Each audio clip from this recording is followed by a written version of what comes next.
السلاح اللي خلى الحكومة الجزائرية وليس الشعب الجزائري الشقيق تحماق بمعنى الكلمة وليس مبالغة. السلاح أسطوري تاريخي اللي ما عند حتى دولة في هذا العالم من غير جوج ديال الدول، وحدة فيهم المغرب، المملكة المغربية الشريفة. كاين طائرات الدرون لا يمكن لأي جهاز رصد أن يرصدها. كذب عليك، طائرات الدرون طائرات شبحية. الطائرات الإسرائيلية طائرات لا يمكن رصدها، تقلع من المغرب تضرب العمق الجزائري ولا تكتشفها الرادارات. كذب عليك، آخر ما ابتكرته الإسرائيليين هذوما أنه المغربي عنده عن طريق التعاون مع إسرائيل توصلوا إلى أسلحة شبحية درونية مقاتلة انتحارية بإمكانها ضرب العمق الجزائري. هذا هو التوقع. باش كنقول لك الحمد لله على غباء الخصوم ديالنا انه يعطينا الحق في الدفاع الشرعي بان نسلحوا كما بغينا، لان فعلا كيعترف هو بان كان تهديد.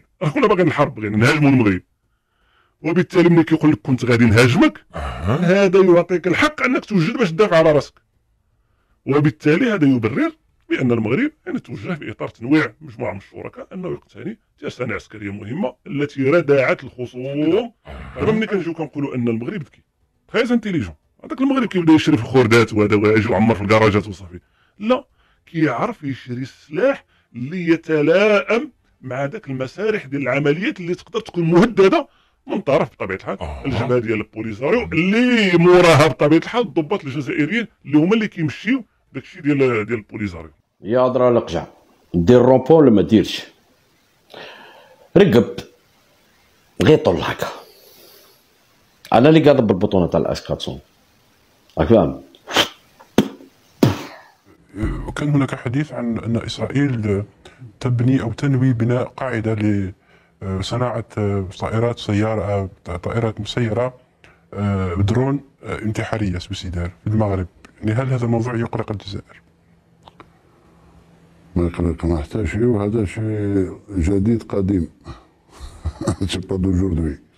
السبب اللي خلى هذا السلاح العسكري للقوات المسلحة الملكية يفقد وزارة الدفاع والجنرالات وتبون وشنقريحة في الجزائر العقل ديالهم هو أن هذا السلاح يغطي أي شبر من أراضي الجزائر. يغطي أي شبر من الأراضي يعني المدى ديالو يقدر يوصل لأي نقطة في الجزائر، وأي شبر في الجزائر، في الشمال، في الجنوب، في الشرق، في الغرب، فين ما كاين. وهذا الشيء ماشي كنقولوا ان المغرب غيتعدى به على الجزائر، بل العكس، هو سلاح دفاعي ودفاع رادع لاي واحد كتخول له نفسه او عقله يهاجم ولو حبة رمل من الاراضي المملكة المغربية الشريفة قيادة امير المؤمنين جلالة الملك محمد السادس. يعني سلاح رادع وسلاح يوم القيامة بمعنى الكلمة. الامتلاك ديالو بمثابة امتلاك سلاح نووي لكي تستعمل غير الردع والدفاع. تشابه ديال هذا السلاح مع السلاح النووي ان النووي القدرة التفجيرية ديالو كبيرة ومحرم. هذا السلاح ماشي محرم وعادي وتقليدي، يعني قابل للاستعمال، غير هو التكنولوجيا ديالو عالية. السلاح هو الدرون الانتحاري الاسرائيلي المغربي هاروب اللي هو النسخة المطورة من الدرون هاربي. احنا البنان اللي عندنا نمشيو تحت البحر.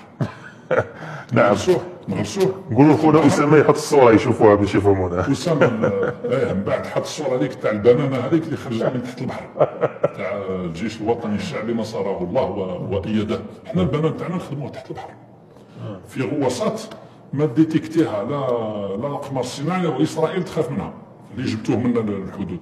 البنان تاعنا نخدموه تحت البحر.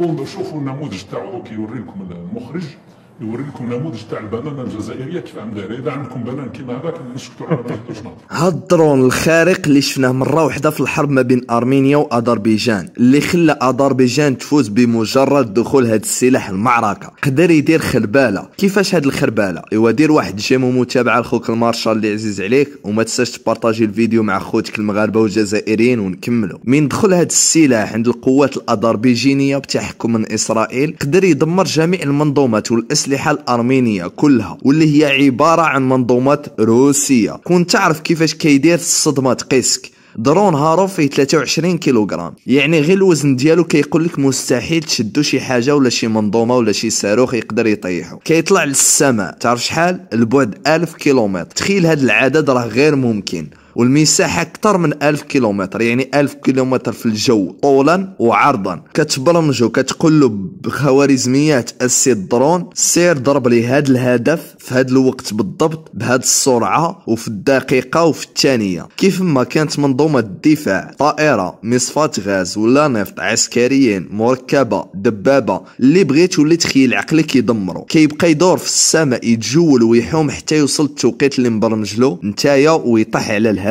أن المغرب يطمح للحصول على أسلحة نوعية ومتطورة من قبل إسرائيل، وهو ما تم بمراحل سابقة. وبالتالي أن دخول المغرب مع إسرائيل في هذه الاتفاقيات وفي هذا التعاون الاستراتيجي على مستوى تبادل التجارب العسكرية وتبادل تطور التسليح على مستوى التكنولوجي الحديث وعلى مستوى الرقمنة بالخصوص، ذلكم أن الآن أصبح بإمكان مراقبة الجريمة العابرة للقرض عن طريق الأقمار الاصطناعية وعن طريق العتاد العسكري المتطور. وبالتالي المغرب له هذا الاستراتيجية المندمجة مع إسرائيل ومع مجموعة من الشركاء الدوليين وعلى رأسهم الولايات المتحدة الأمريكية. هذا السلاح إلا كان عند أي دولة، الدولة اللي كتعاديها غتخاف ويقيسها الرعب. المشكل في الحكومة الجزائرية أن هذا السلاح داير 3 مليون دولار، والجزائر شارية المنظومة الدفاعية S-350 والS-300 وطائرة السخوي 53 والغواصات بملايير الدولارات. غادي يجي هذا السلاح اللي يقد اليد ديال بنادم ويقضي على كل شيء. وهذا الشيء علاش كنشوفوا الجزائر كتهدد المغرب، حيت خايفه بكل بساطه، وحيت المغرب غيرجع مصنع لهاد الدرونات، يعني غيكون عنده عدد غير محدود من هاد الدرونات. رعب حقيقي قادر على تدمير اي منظومه دفاعيه او هجوميه جزائريه في غضون ثواني. يعني جميع دوك الS-300 والS-400 اللي كيفتخر بهم تبون وشنقريحه والجنرالات الاخرين اللي كيهدوا بها المغرب، غادي يتم القضاء ديالها في دقائق الى هجمت الجزائر على المغرب. تمكنا من تطوير برمجية خاصة تستخدم الذكاء الاصطناعي لهذه الطائرة المسيرة.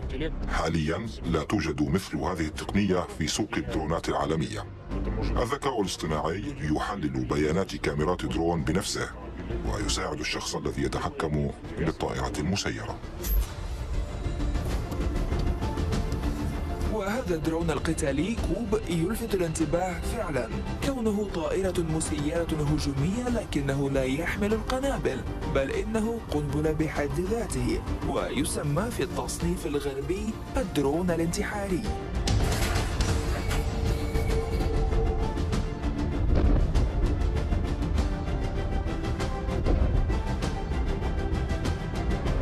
مجلة The National Interest الأمريكية وصفت هذا الدرون الجديد بالخطر الجدي على الدفاعات الجوية للعدو.